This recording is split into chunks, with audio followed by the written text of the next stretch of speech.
Welcome back to an episodic journey through caroling Dusk, an anthology of verse by Negro Poets, edited by County Cullen and published in 1927. In episode 2, we meet Joseph S. Cotter, Sr., a friend and literary associate to Paul Laurence Dunbar.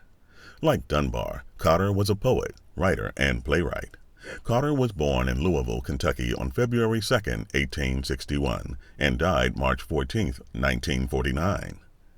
In Caroling Dusk, the authors submitted their own bios. Cotter shared that he dropped out of school in the 3rd grade and took on odd jobs to earn income. Though there is no record of him ever attending college, he earned teaching credentials while in night school. He credits Dr. W.T. Payton of Louisville with seeing Cotter as a writer and becoming his greatest benefactor.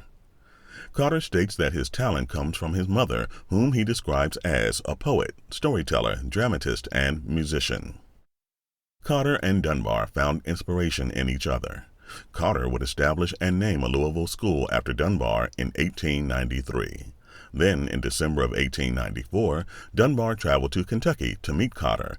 During the visit, Dunbar wrote a then unpublished poem entitled To My Friend, Joseph S. Cotter, which celebrated their friendship. But now, our first selection from Joseph S. Cotter, Sr.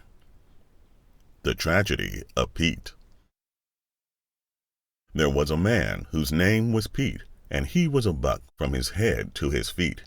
He loved $1, but hated a dime, and so was poor 9/10 of the time. The judge said, "Pete, what of your wife?" And Pete replied, "She lost her life." Pete said to the judge, "Was it lost in a row? Tell me quick, and tell me how." Pete straightened up with a hic and a sigh, then looked the judge full in the eye. "Oh, Judge, my wife would never go to a Sunday dance or a movie show. But I went, Judge, both day and night, and came home broke and also tight. The moon was up, my purse was down, and I was the bully of the bootleg town. I was crooning a lilt to corn and rye, for the loop in my legs and the fight in my eye.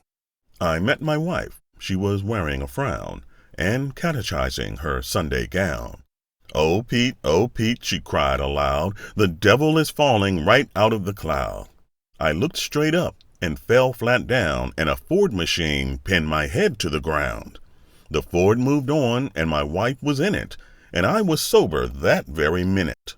For my head was bleeding, my heart was aflutter, and the moonshine within me was tipping the gutter.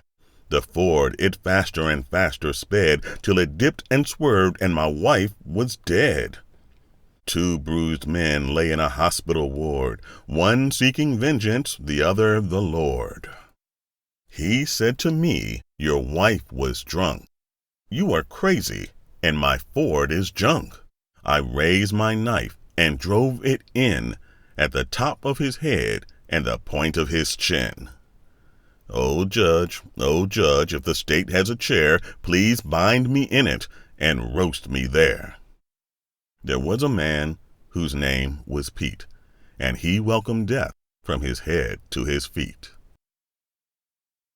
The anthology follows with another selection by Cotter, The Wayside Well. A fancy halts my feet at the wayside well. It is not to drink, for they say the water is brackish. It is not to tryst, for a heart at the mile's end beckons me on. It is not to rest, for what feet could be weary when a heart at the mile's end keeps time with their tread? It is not to muse, for the heart at the mile's end is food for my being.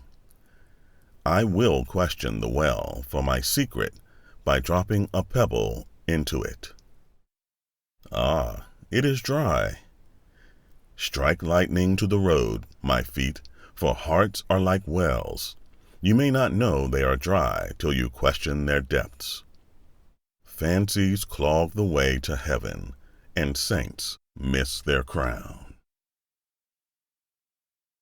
Cotter's legacy would go on to include 50 years as an educator and advocate for the advancement of African Americans, a wife and 4 children, including a talented young writer named Joseph Cotter, Jr. who also is featured in the anthology.